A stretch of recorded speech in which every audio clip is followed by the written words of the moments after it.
Biz ko'pincha MRTni головной mozg deb yozib qo'yamiz, lekin gipofizni ham qo'shib tekshirish kerak.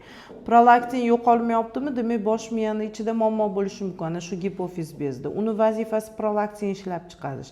O'sha gipofizda yaxshi sifatli o'simtalar, adenomalar bo'ladi. Ana o'shalar bossa, essa, bu yoqda prolaktinni biz ko'ramiz, simptomatik lecheniya qilamiz. Suyuqlik kelyapti yoki prolaktin topshirganda dozasiga qarab biz masalan Desinexlarni dozirovka qilib berganimiz bilan keyingi oyga yana shu ahvol bo'laveradi.